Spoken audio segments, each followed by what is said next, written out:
বাংলাদেশের সংবিধানের ভোল বদল মোট কতবার হয়েছে? মোট 17 বার সংবিধানের সংশোধন হয়েছে এই বাংলাদেশে। এক এক করে দেখাই আপনাদেরকে।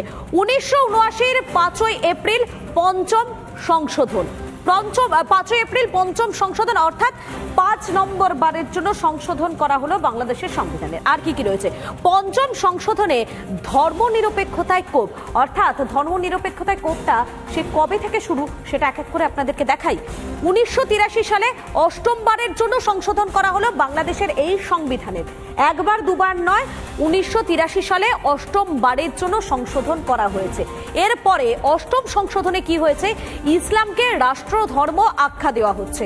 পঞ্চম বারে ধর্মনিরপেক্ষতায় কোপ, 8ম বারে ইসলামকে রাষ্ট্রধর্ম, সেক্ষেত্রে একটা মর্যাদা দেওয়া হলো। এবং 2011 সালে 15তম সংশোধন করা হয়।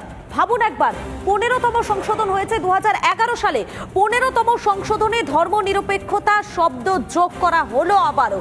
2011 সালে যে সংশোধন হলো, সেই সংশোধনে 15তম সংশোধনে ধর্মনিরপেক্ষতা শব্দটা আবারও যোগ হয়েছে এই বাংলাদেশের সংবিধানে।